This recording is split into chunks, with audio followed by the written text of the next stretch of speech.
Hello, my name is John, and today we'll be reading Our Planet is Not Fragile. Malicious Progressive Indoctrination from Kindergarten to Higher Ed by Walter Williams on Front Page Magazine, March 14th, 2019. Representative Alexandria Ocasio-Cortez claims that the world is going to end in 12 years if we don't address climate change. The people at the Intergovernmental Panel on Climate Change agree, saying that to avoid some of the most devastating impacts of climate change, the world must slash carbon emissions by 45% by 2030 and completely decarbonize by 2050. Such dire warnings are not new.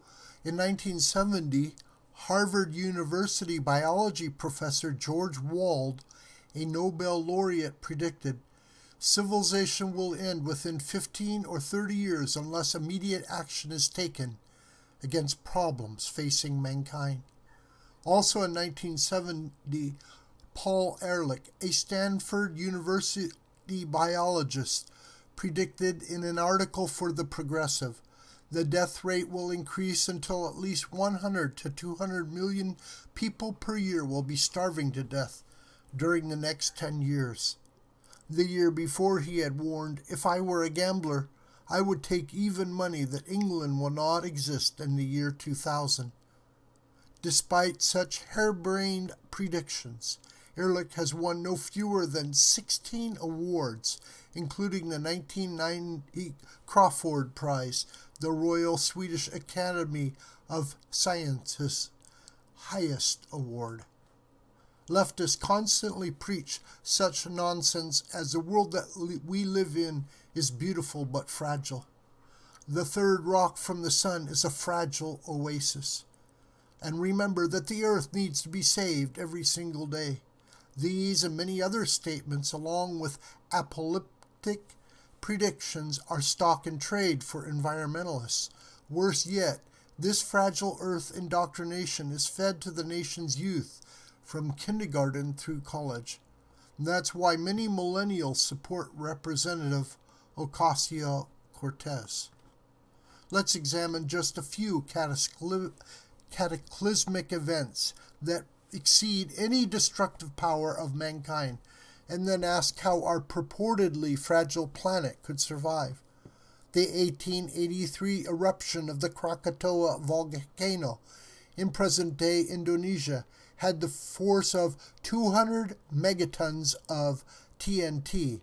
That's equivalent of 13,315 kiloton atomic bombs, the kind that destroyed Hiroshima in World War II. Before that was the 1815 Tambora eruption, the largest known volcanic eruption. It spewed so much debris into the atmosphere that 1816 became known as the year without a summer. It led to crop failures and livestock death in the northern hemisphere, producing the worst famine of the 19th century. The AD 535 Krakatoa eruption had such force that it blotted out much of the light and heat of the sun for 18 months and has said to led to the Dark Ages. Geophysicists estimate that just 3 volcanic eruptions, Indonesia 1883, Alaska 1912, and Iceland 1947, spewed more carbon dioxide and sulfur dioxide in the atmosphere than all of mankind's activities during our entire history. Our so-called fragile Earth survived other catastrophic events, such as the floods in China in 1887, which took an estimated 1 million to 2 million lives, followed by floods there in 1931, which took an estimated 1 million to 4 million lives. What about the impact of earthquakes on our fragile Earth? Chile's 1960 Valdivia earthquake was 9.5 on the Richter scale. It created a force equivalent to 1,000 atomic bombs going off at the same time. The deadly 1556 earthquake in China's Shaanxi province devastated an area of 520 miles. Our so-called fragile Earth faces outer space terror. 2 billion years ago, an asteroid hit Earth, creating the Vredefort crater in South Africa, which has a diameter of 190 miles. In Ontario, there's the Sudbury Basin, resulting from a meteor strike 1.8 billion years ago. At 30 miles long, 19 miles wide, and 9 miles deep, it's the second largest impact structure on Earth. Virginia's Chesapeake Bay crater is a bit smaller, about 53 miles wide. Then there's a famous but puny meteor crater in Arizona, which is not even a mile wide. My question is, which of these powers of nature could be duplicated by mankind? For example, could mankind even come close to duplicating the polluting effects of the 1815 Tambora volcanic eruption?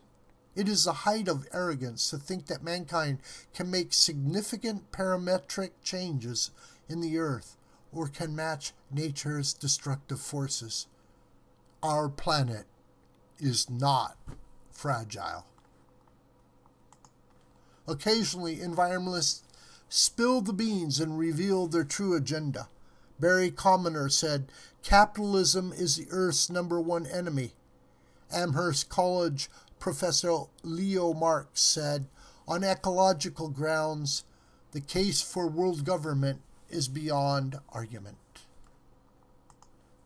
This video is a production of the School of the White Crane. Hi, my name is John. Please subscribe to this YouTube channel, and please share this video with your family and friends and on social media. May God richly bless you, my beloved.